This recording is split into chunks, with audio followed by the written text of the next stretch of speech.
Hello, everyone, and welcome to Thursdays Live with Chug. Each week, we cover pressing topics that matter to you and your business. I'm Arianna Gonzalez from Chug Attorneys and CPAs, tuning in from our San Diego office. And joining me today is partner and attorney Ritu Chokshi from our Indianapolis, Indiana office. Hi there, Ritu, and welcome. Hi, Arianna. Good to be here. Thank you so much for taking the time. In today's session, we're going to be discussing how to track your pending immigration application and what your options to expedite it are. We understand that navigating the immigration process can be challenging, especially when you're waiting for your application to be processed. So that's why we're covering this topic. Whether you're a green card applicant, a visa holder, or seeking to reunite with family members, this webinar will provide you with the knowledge and tools to better manage your immigration journey.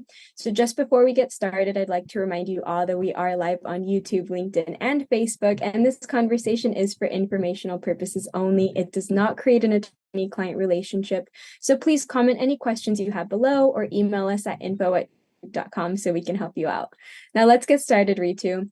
So let's talk about the beginning stages of this process. So the tough part of putting together your application has been completed. Your application has been mailed to USCIS, and now you're in the waiting mode. What does that look like for us?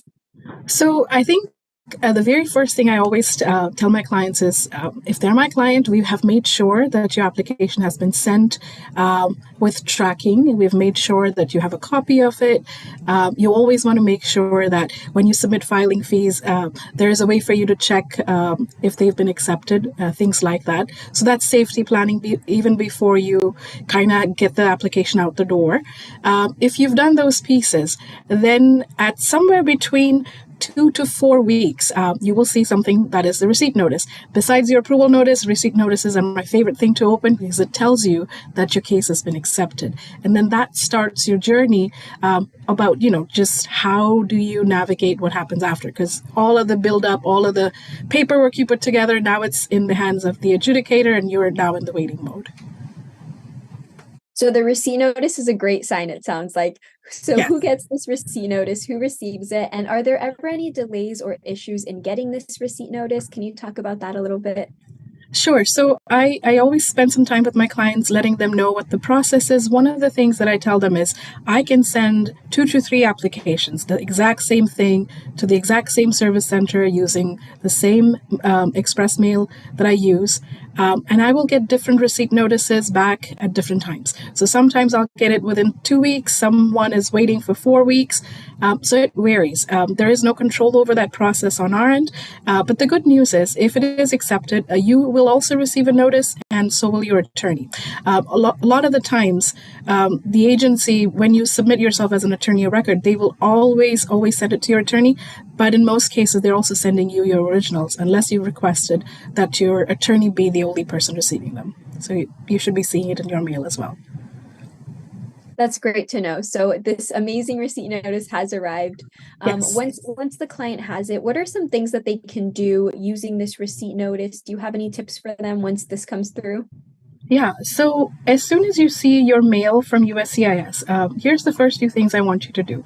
Take a look at your receipt notice, take a look at your spelling, your name, your company name, your applicant's name. Are they spelled correctly? Because what that'll tell you is that the documents issued after the decision is made, they're going to more likely than not have those names on it. So if there's any typographical errors, or whether it be on USCIS or in a submission format or what have you, this is the perfect time to address it because you do have some time between now, the receipt notice, and the decision to fix things like that. So take a look at that. Another thing you can look at is at the bottom left corner of your receipt notice, you will see something about what service center has your case. Oftentimes clients will ask me, can we pick which service center it goes to? And the answer is no. We always submit it to where we're supposed to send the petition, and then depending on the caseloads, and we have an idea where it'll end up, but the service decides which service center is going to have your case. And unfortunately or fortunately, each service center has their own backlog and case processing times and what have you. So here's your receipt number. So each receipt notice will have a receipt number at the top left. You have the service center designated on the top at the bottom left. And those two pieces of information, you combine that and look at something called case processing times on the USCIS website. Here you can put in what kind of petition you had filed. So obviously the form that your attorney filed or you filed. Then you put in which service center has it. And then you take a look at how long is it going to take for them to adjudicate your case. That's a great tip. So it seems like there's a great use for that number, and to go ahead and be able to track your case with that. Yeah. So that's a great tool. Are there any other tools that these clients can use while their case is pending? Do you have some insight on that?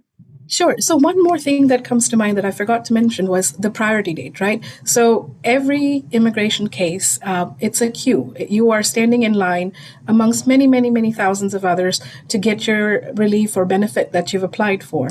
So that priority date is also on your notice. And so there's a notice date that just says, when was this receipt printed? But the priority date, which is a specific box on your receipt notice, is also where exactly are you in that queue for subsequent things to follow through. One other thing that you could also do when you see the receipt notice, the receipt number will have three initials, three alphabets that starts your receipt notice. If it is an IOE receipt, that basically means that your case can actually be something that you can track online. Most cases you can register to get notifications online, but the IOE cases you can actually talk to the adjudicator, upload documents. If there are changes in status or some other things are going on, it opens up a window for you to have ongoing communication with the agency you're working with. The other box that I thought people should know is something called case status. So USCIS is, I think, primarily the agency that you deal with more often than not.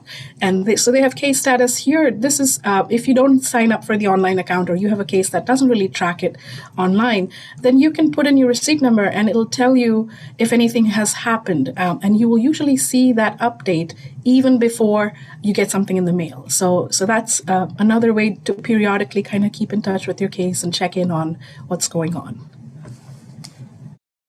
Those are great insights for us to be able to keep up with, our case and where it's at in the process, the time frame that we're looking at.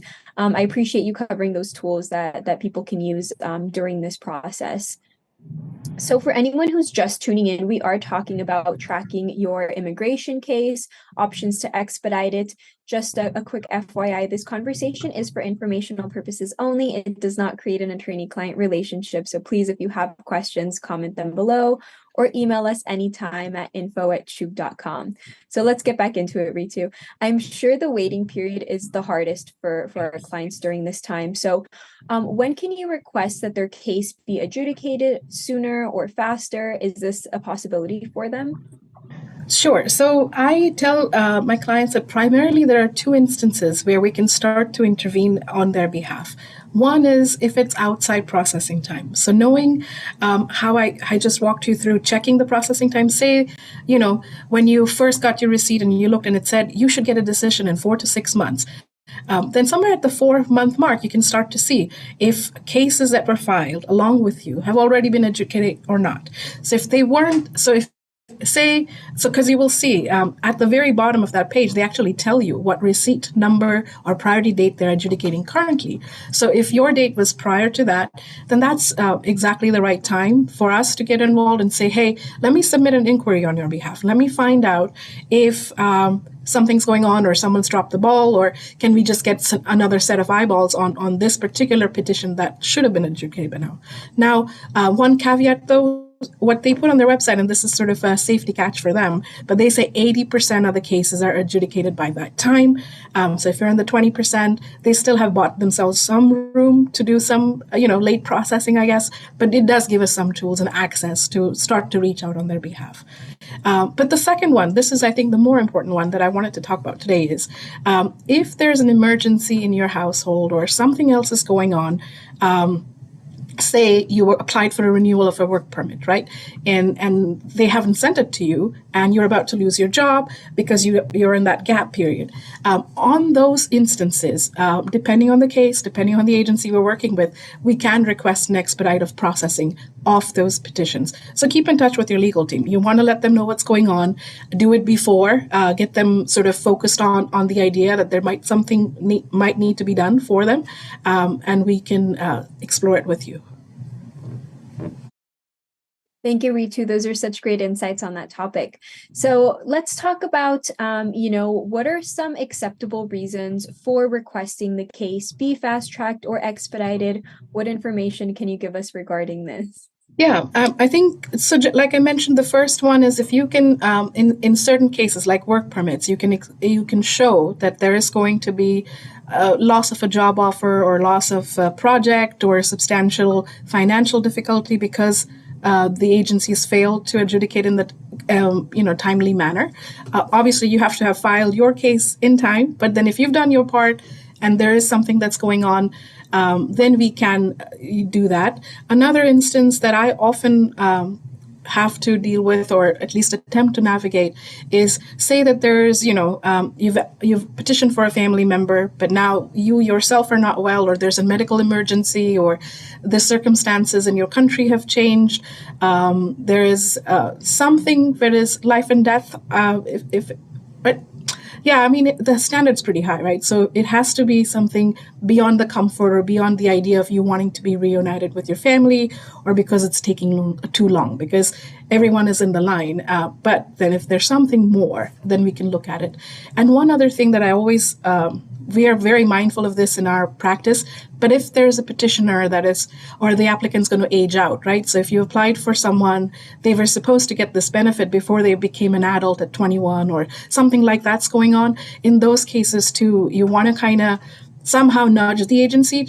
They're pretty good at making sure that the age out cases are handled appropriately, but if not, that would be another way to do it.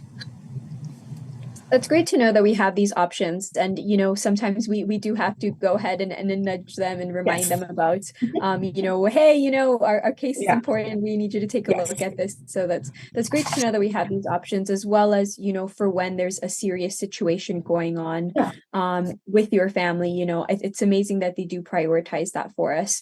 So is it possible for all cases to be expedited? Can we talk about that? So that's a great question, and that helps me kind of tell you specifically which clients we cannot help. Now, we all know about visa backlogs. So when you have a client that is waiting in line for a visa to become available, I really can't help them because there is no number available for them So a faster processing by the agency isn't going to get them the benefit they require, which is a visa, if there is no visa available. So this expedite requests and all these other things that we're talking about, we're trying to address processing delays, not so much getting your visa sooner, because that is really not within anyone's hands, unfortunately. So those cases, but again, if you're having an emergency in your family, talk to your immigration practitioner, because maybe there's something we can do. In a case where you applied for, say, a family member to come, but there's something really egregious going on, there is no visa available, maybe we can get you a humanitarian parole, or maybe we can do a visitor's visa, or maybe we can explore another kind of petition for you that might give you the result you needed. So your legal strategy can change if not expedite, then another pathway. That's really good to know. That's helpful to know that we do have these options.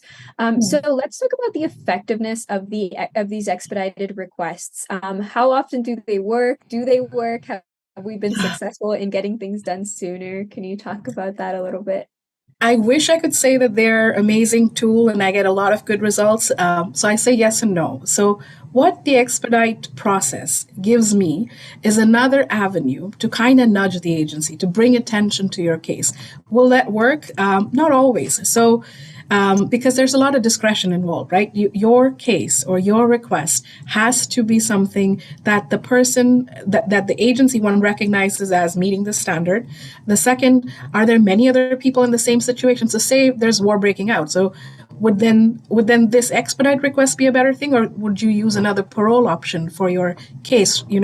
So if it is, say, someone from a particular country, and because there's war and all of them are trying to come through the family pathway, and all of those cases will be expedited, then imagine the impact on the rest of the group that's waiting, right? So there's a lot of factors that go into the decision. But interestingly enough, I had this client. She was stuck in a country where there was a lot of gang-based violence, and the place that she was living in, there had been certain incidences around her neighborhood, and she was suffering through mental health issues because she was separated from her family for a long time, and the parents were really distraught and felt very unsafe to leave their young child in this particular part of the world. And so we submitted the expedite. We told them, hey, we don't know if it's going to work or not, but we feel like let's at least let the agency know that this is what's going on.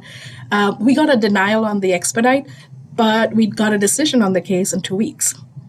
So that's interesting, right? Because we didn't meet the expedite criteria, but someone looked at their case and said, hey, let's just process this. So there's this very nuanced interaction between agencies and immigration professionals, and us trying all these tricks. Will they work or not? We hope so, but at least we're your voice. We want to make sure that whatever's going on with you, if we're able to communicate with the counterparts, we will do so. I love that story that you told. That's great to know that, sometimes we're expecting a certain outcome and something else happens, and we get the answer that we've been waiting for. So, it's great to know that we can do that. And I think one other thing is, there is no harm. So you requesting this agency to listen to what's going on with you isn't going to harm your case. And so at certain points with certain case factors, I say, let's try and see what happens. And then as long as everyone understands what the chances are, it's one more tool for us to use for you. I love that attitude. There's nothing to lose. Let's give it a shot and see what we get from it. Yeah. So I think a common thread we hear is how frustrating it is to work with immigration agencies oftentimes. Even despite numerous service requests, often cases just seem stuck. So is there anything else an immigration law practitioner can do to address this situation? Can you give us some insight from your end? Sure. So I think we talked about one of them already, right? Where we submit case status inquiry, we submit expedite requests. Then there is other ways to nudge the agency. So one other thing that I like to do is deal with the congressman's office in your local area, right? So because it's a federal agency, your congressman has the power to ask for accountability from them. And so this is another pathway. So instead of your attorney bugging them, here's a congressman's office that's now going to ask about your case and see whether, what is going on, or what's the update, or why isn't this moving in the pace that they think it should be moving. So that's one. The other one is the ombudsman's office. So USCIS and other agencies, they are accountable for their performance, and the ombudsman's office is watching their performance and is another pathway to kind of have someone else inquire into why this particular case or this particular petition's been lagging behind what is the normative way to get that decision done. And the third one, which is a very new thing that is back, we used to have the ability to do InfoPass appointments, which was essentially self filing of a request to go see an officer at the field office near you to ask about a case update or to get some kind of document stamped and what have you. But that one was taken away and now it's back. They recently announced just 2 weeks ago that you can now schedule these appointments at the local field office. And so for those, people who want to actually calling the USCIS number takes forever, doesn't work. These appointments are also another pathway where you can actually have someone kind of respond and hopefully get a second set of eyes onto the case. That's really helpful. So we've been talking quite a bit about, what our options are when we're waiting for a pending case, what our options to expedite it are. So can you walk us through some of these in a little more detail? Say, for example, what happens when you reach the congressional office? What are we looking at? What does the process look like? What should we expect? Yeah. So this is one of my favorite tools, and I will tell you, most immigration attorneys use it pretty frequently, especially with the COVID delays and everything that was going on with these agencies. We had a lot of clients that should have received a decision, didn't receive a decision, and the only other pathway we had was to reach out to the congressman's office. So so what I mean by that is, so who is your congressman? That's the first question, right? You have to that is based on where you live or work, ideally where you live, unless you are obviously an employer, and then wherever you are registered and headquartered, or your state senator. So my usual go-to will be state senators, because their mandate is pretty broad. Anyone from the state can ask them to intervene on their behalf, because they represent everyone in that state. They also usually have more resources dedicated for something like this. So put in your zip code, figure out who your congressman is, if you already know someone. So if you already have a relationship with an office for some other reason, then you can always reach out to that particular person to act on your behalf. But on their website, you will see something called Help with a Federal Agency. And that's them asking you to give case information. You fill out that form, you submit it, and then once it heads in their direction, someone will reach out to you, acknowledge that they've received it, and they'll take 2 to 4 weeks to get back to you. I do always tell my clients, if you're comfortable, please talk to them, figure out who in that office is your immigration liaison, because each office will have 1 or 2 staff members that work very closely with immigration agencies on cases like yours, and get to know them, call them, send thank you notes, and build that relationship so they understand what is going on with you, because you are a constituent, right? So they are there to serve constituents. Doesn't matter what your visa category is or what your status is in the U.S., they work for you as long as you stay within their state or their zip code that they serve. That's such great advice, Ritu, to build that connection, with those people who are in charge of this, and work our way through to getting to know them, telling them about who we are, and getting to know them. Sometimes that's just what people need, and we're all humans, so that's amazing advice. I appreciate you sharing that with us and your tips for this process. So despite all of these options, what if a client's case is still not adjudicated? Are there any other ways that we can hold these agencies accountable? Yes. So the thing that we've had to learn in the last few years was to start to file lawsuits against the agencies. And so this is federal litigation. These are called mandamus actions. The idea is, in certain types of cases, the government has said that, hey, you, immigration agency, will make a decision on this case within X number of dates.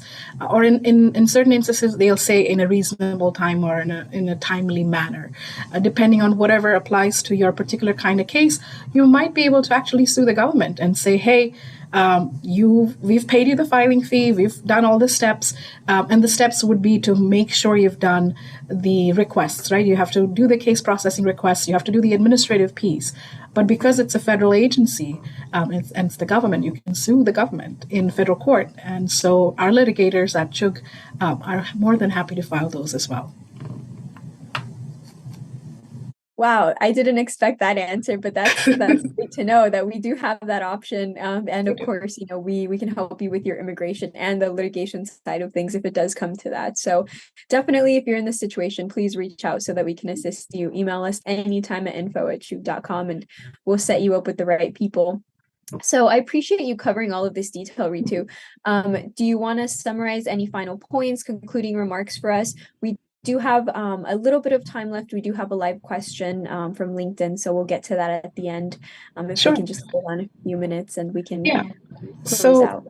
The one thing, 2-3 things that I forgot as we were going through, and I remember them now. One is when else to keep in touch with your client, with your agency or your attorney, right? So if you are moving or there is a change in your status, so say you applied for something and you were a lawful permanent resident, now you're planning to become a citizen, that might have an impact on your case, and you should tell your legal team that that's what's going on.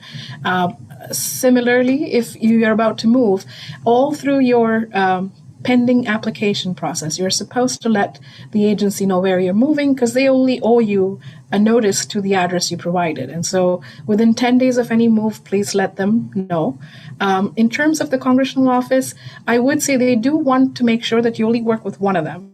Because if you're going to all 3, 4, 5 people in your state, you're not going to get the results you need. You're not building that relationship. And there is an actual legitimate question on those forms if you're working with another congressional office and they don't want you to be doing, wasting resources on multiple fronts. So we should make sure of that.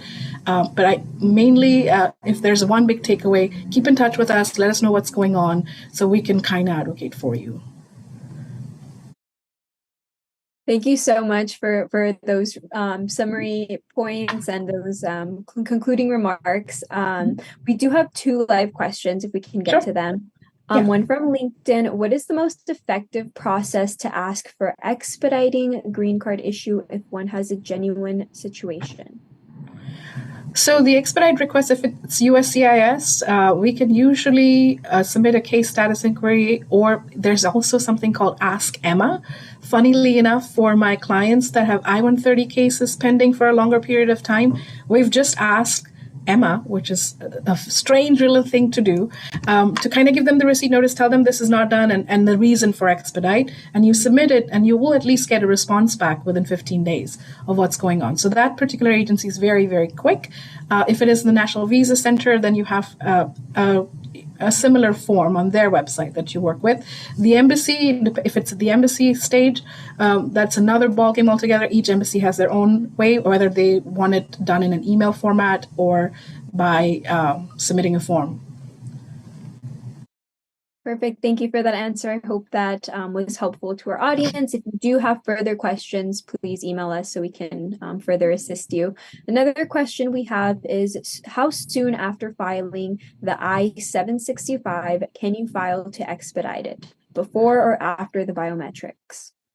So the biometrics is 2 to 4 weeks. Right now, you can't request an expedite unless there's a reason. So if it's outside processing time, sure, let's submit that and you can do the pieces around that. But if there's something else going on, so say something new happened where your job requires a certain type of thing, then you can file it at that point. So you have to get, the reason will dictate when you can file, and the method, like I mentioned, would depend on the agency. But for 765s, they are taking 6 months on most cases. For the U visa bona fide ones, they're saying 6 to 8 months. We haven't seen them come through.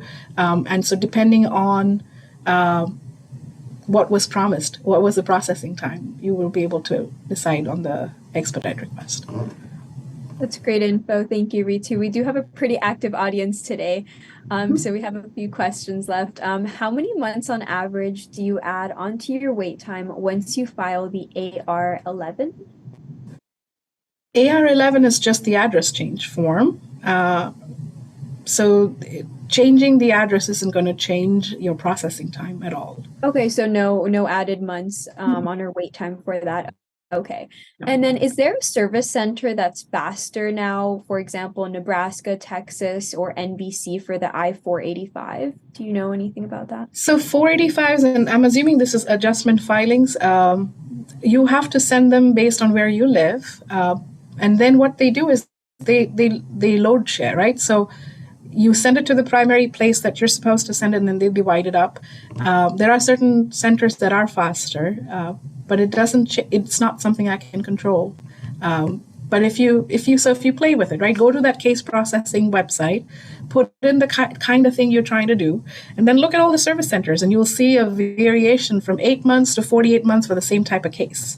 It's very disturbing, but play with it, and you'll see how crazy it is on our end to communicate that back to our clients. That's great advice, though, to go ahead and check for ourselves and see what those times look like. So we're going to take one more question and then we'll close out because we are running out of time. So can we expedite advanced parole? Is that a possibility? So that's a great question. I could have covered this, but here we go. So advanced parole is your ability to travel outside of the U.S. so that when you return, you have the ability to continue to be in the pending status and it doesn't interrupt your processing of whatever benefit you applied for. You can absolutely request that your advanced parole be adjudicated faster. That's the kind of case I often work with.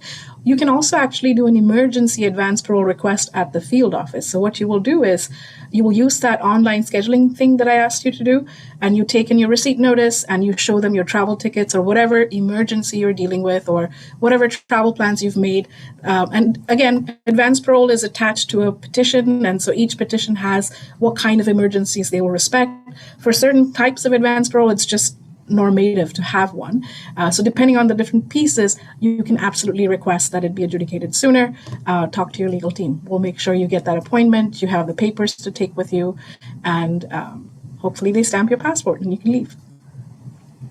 Thank you so much, Ritu. I so appreciate your insight and taking the time to share your knowledge about this with us and answering our audience questions. That is all we have time for today. So this does bring us to the end of our conversation. Thank you so much, everyone, for joining us today. A special thank you to Ritu.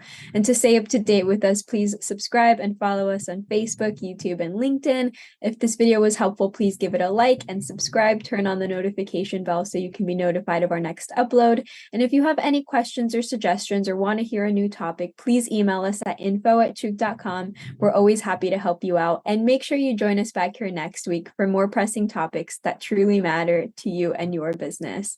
Until next time, stay safe, everyone, and take care. Thank you so much for joining.